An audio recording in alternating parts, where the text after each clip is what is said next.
has lower PE ratio is cheaper while a company that has a higher PE ratio is expensive. Well, that is just the half truth. I'm pretty sure if you're someone who's new to investing, the first term you would have learned as a value investor is a stock's PE. People tell you that okay, if the stock is having a lower PE based on the industry standards, then it is worth buying because it's currently undervalued and available at a lower price. Whereas if it is high, it does not really make sense because the PE is anyways high. Why buy something that is already expensive? So let's deep dive and understand what essentially PE is. So yeah, this is a ratio. So it has numerator and denominator. The first part, the numerator, is P, which is the current price. The current price of the share is rupees 929 rupees. That this is a per share value. Now the denominator is E, which is earnings per share or EPS.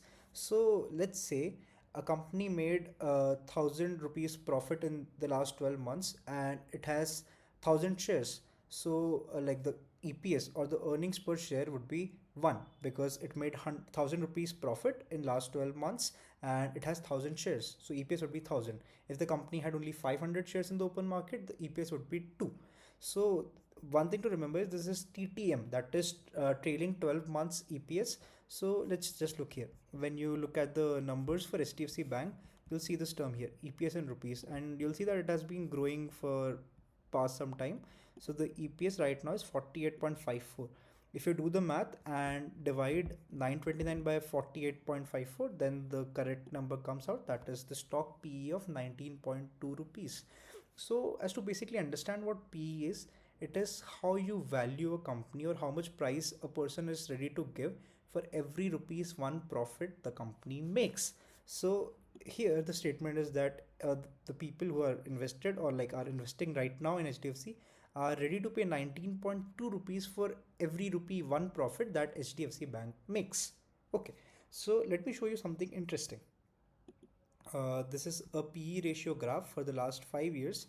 So you'll see some peaks. You'll see that okay, there have like recently it has moved down below the average. That is so today the PE is 19.1 with EPS of 48.55. Let's look at data somewhere here. So 14th October 2021, the PE was 28.3 and the EPS was 29.78. So the stock was still valued around rupees 900, which is 28 into 29, but its PE was 28.3. So in 2021, the stock was valued at rupees 900. Today it's valued at 930, which is almost same. But the PE today is 19.2 because the EPS, that is earning per share, has increased. So this is quite essential that while the price remained same, the ratio changed and it reduced significantly because the EPS increased. So in companies like HDFC where EPS is increasing year by year, PE ratios will reduce if the price does not increase as fast as the EPS does. Like let's look at the yearly EPS values. So in 2014, the EPS of HDFC Bank was 9.11. In 2015, it was 10.66. And you'll see that it's an increasing trend.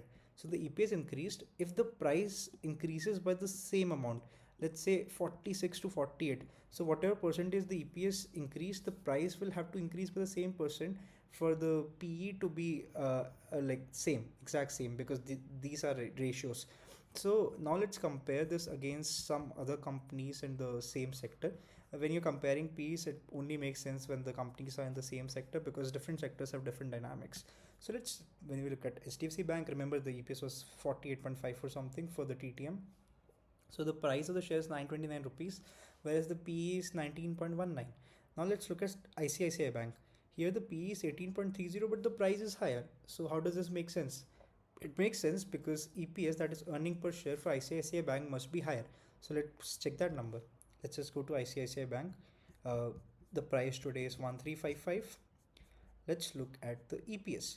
So yeah, the TTM EPS, that is 74.19. So earning per share for ICICI is much higher than HDFC Bank, and that is what brings the ratio.